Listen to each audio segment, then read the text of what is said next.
Dampak ya. Oh, oke. Dampak dari pengesahan omnibus. Pengesahan apa sih omnibus law ya, khususnya terkhusus undang-undang cipta kerja. Jadi kalau bicara dampak secara realnya sih kita belum bisa melihat saat ini karena ini kan kebijakan ya. Karena ada proses yang harus kita nilai gitu. Apakah justru negatif atau positif gitu. Jadi kalau paling kita bisa melihat itu dampak sosial saat ini ya paling secara analisis aja gitu ya. Karena kan bisa berpotensi dua nih.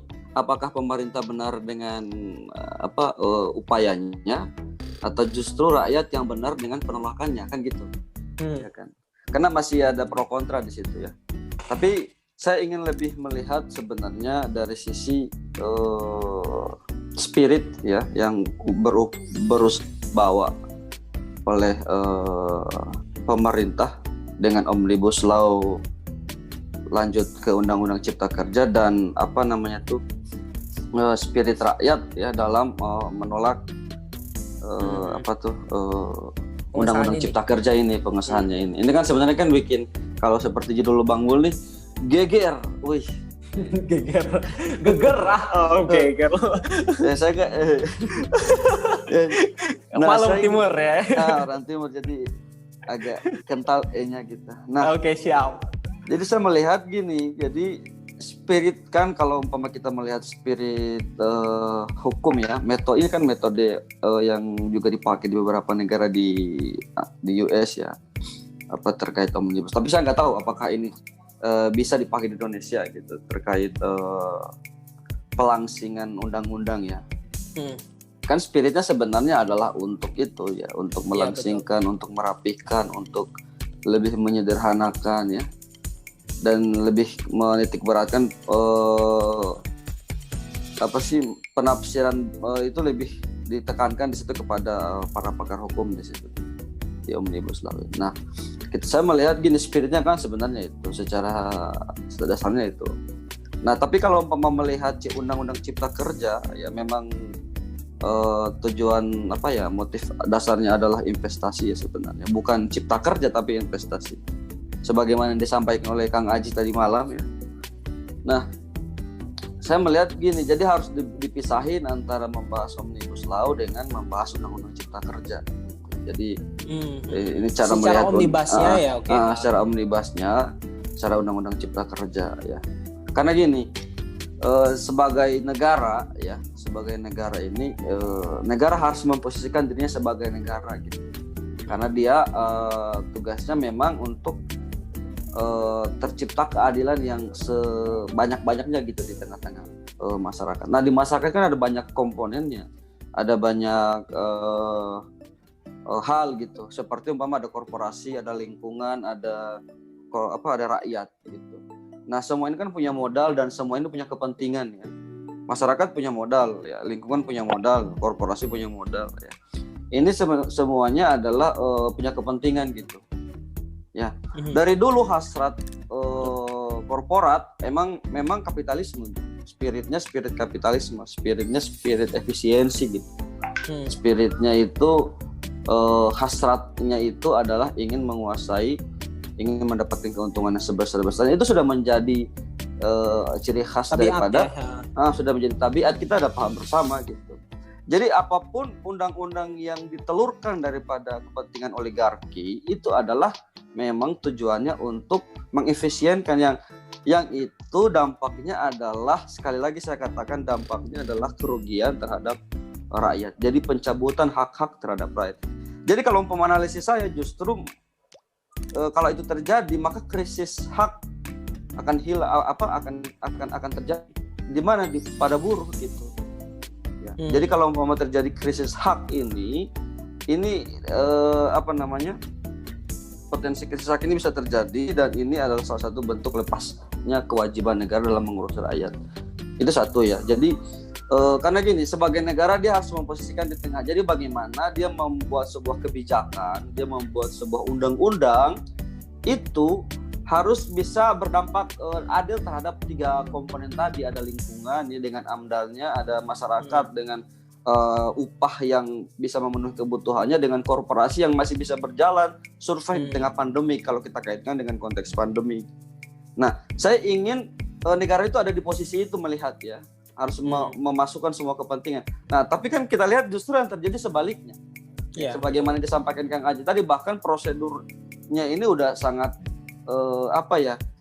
kayak maling tengah malam gitu, diam-diam kan, disahkan juga tengah malam ya kan. Seakan-akan ada yang coba diseludupkan, seakan-akan ada yang coba disembunyikan ya. Bahkan di awal-awal itu kan banyak yang protes tuh ya. Ini naskah akademiknya kemana ya?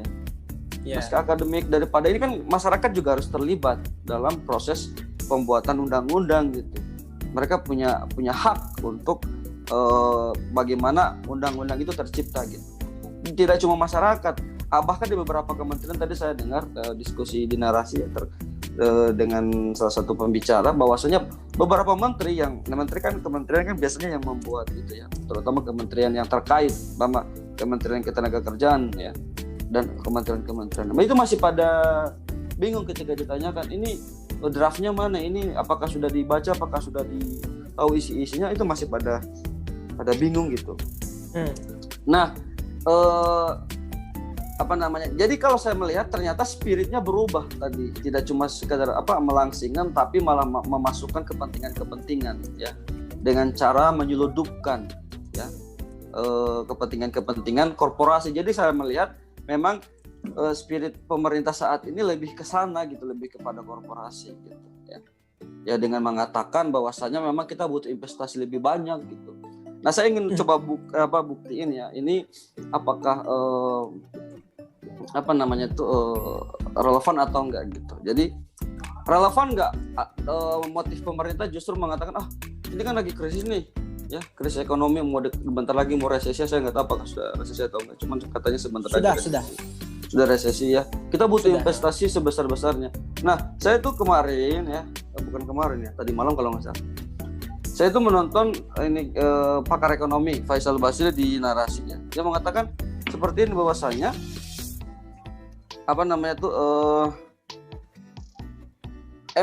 memang apakah benar gitu? Apakah benar bahwasanya Indonesia itu ya krisis investor gitu?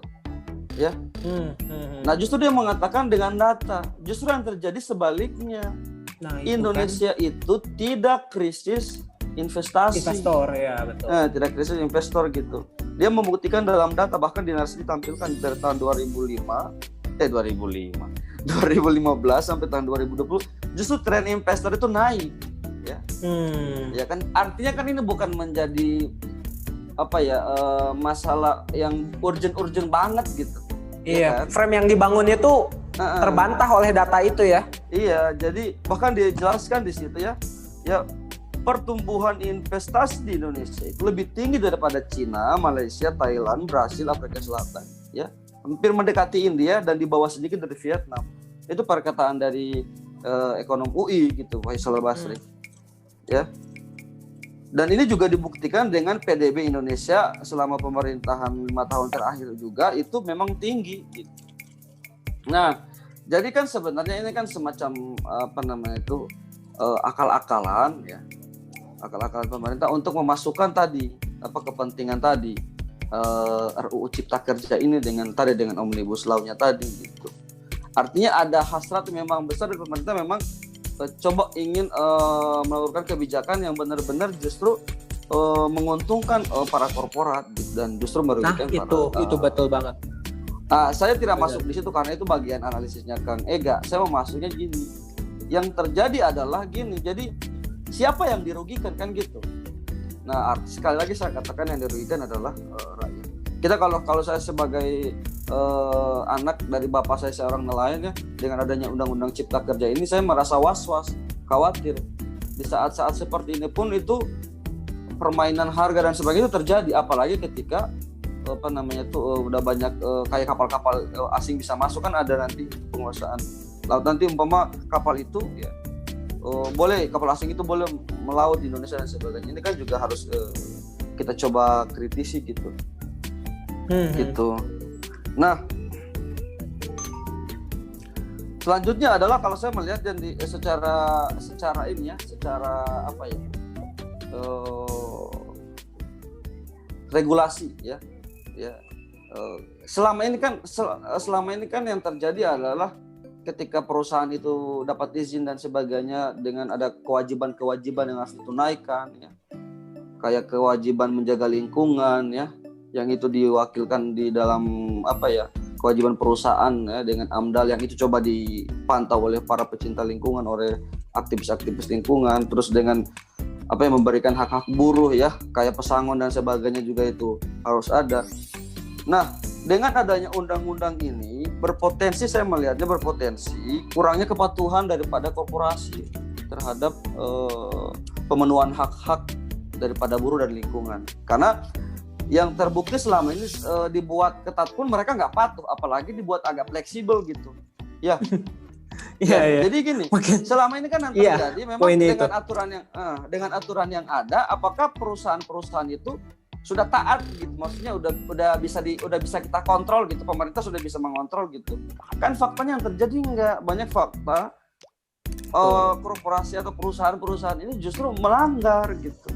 Nah, ini malah dibuat lebih bebas lagi, dan bahkan di pasal 88B ya, itu memberikan kebebasan kepada perusahaan untuk menentukan unit keluaran yang yang ditugaskan kepada pekerja sebagai dasar perhitungan upah.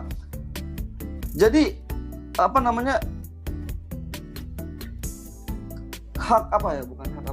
kewajiban perusahaan itu semakin minim ya, dan hak-hak para buruh ini makin minim ya, dan dia punya kekuatan lebih gitu, punya power lebih perusahaan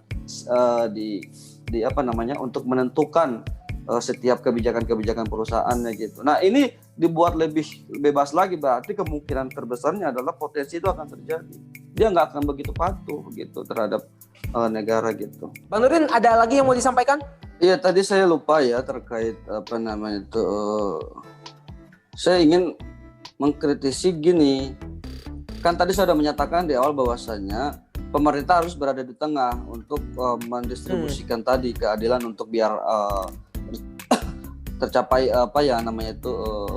keadilan bersama gitu di antara rakyat, korporasi maupun lingkungan tadi. Nah, pertanyaannya kan gini, apakah itu sudah dilalui ya? Dan apakah itu bisa dilakukan ya? Ya kan, negosiasi itu harusnya kan gini, ketika melihat melihat tiga hal ini tadi, tiga komponen tadi, harusnya memang negosiasi yang diperkuat gitu dari pemerintah. Nah, selama ini saya melihat tidak ada upaya ke sana gitu, negosiasi terhadap rakyat, negosiasi terhadap korporasi. Ini sebenarnya kalau saya melihat ini sebenarnya salah satu kelemahan dari rejim saat ini gitu. Kelemahan dari rejim saat ini yang tidak mampu mengkompromikan banyak kepentingan, cenderung kepada satu, akhirnya karena tidak mampuan tadi, dia cenderung kepada satu, ya udah mau gampang aja lah, mau instan aja lah, kita mau langsingin undang-undang, ya udah, kita ingin dapat investasi, ya udah buat aja omnibus law.